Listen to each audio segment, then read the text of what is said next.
Imagine this, you wake up one day and decide to toss your budget out the window. No tracking expenses, no planning, just you and your money, free to roam wild. What happens next? Chaos? Freedom? Financial disaster? Well, I decided to find out. For 30 days, I ditched my budget, the one thing that had kept my finances in check for years. The result? Let's just say it was a rollercoaster of emotions, discoveries, and mistakes you won't want to repeat. Stick around, because the lessons I learned might just change how you manage your money forever. And hey, before you think, is this just a financial horror story? Spoiler, it's not. There are some surprises ahead, too. Let's dive in. Day 1 to Day 10. At first, living without a budget felt liberating. No spreadsheets, no categories, just pure, unfiltered spending. I could grab a coffee without guilt, splurge on takeout, or order that extra pair of sneakers without thinking twice. It was like cutting loose from a financial leash. But here's the catch, freedom comes with a price. By Day 10, I started noticing something unsettling. My bank balance wasn't looking great. I'd forgotten about recurring subscriptions, underestimated impulse purchases, and completely ignored my savings goals. What happened next? Let's just say my card declined in the most embarrassing way possible. More on that in a minute. Seriously, have you ever tried explaining to a cashier that the bank made a mistake while sweating bullets?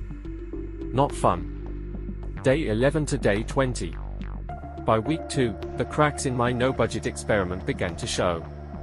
My credit card bill arrived, and it was a wake-up call. Turns out, when you're not tracking expenses, you lose sight of how quickly small purchases add up. The fear set in. Would I have enough to cover rent? Utilities? My savings cushion? Living without a budget wasn't just risky, it was reckless. But here's where the story takes a twist. I realized something important: my spending wasn't the problem. My mindset was. Without a budget, I became reactive instead of proactive, always one step behind my money.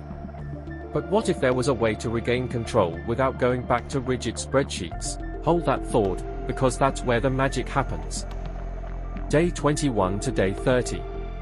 Determined not to let this experiment ruin me, I shifted my approach. Instead of a traditional budget, I focused on 3 things. 1. Mindful spending before every purchase. I asked, do I need this, or do I just want it? You'd be amazed at how often the answer is, want. 2. Automating essentials I set up automatic transfers for rent, utilities, and savings. Out of sight, out of mind, and completely stress-free. 3. Daily check-ins instead of detailed tracking. I reviewed my bank app each night to stay aware of my spending. The results? By Day 30, I felt more in control than ever.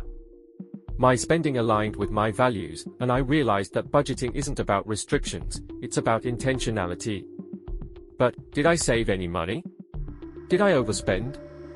And what's the verdict on living budget-free? Stick with me for the final takeaway. Here's the truth: living without a budget isn't sustainable, but it's not entirely bad either. It taught me that budgeting isn't about depriving yourself, it's about aligning your spending with what truly matters. So, should you try it?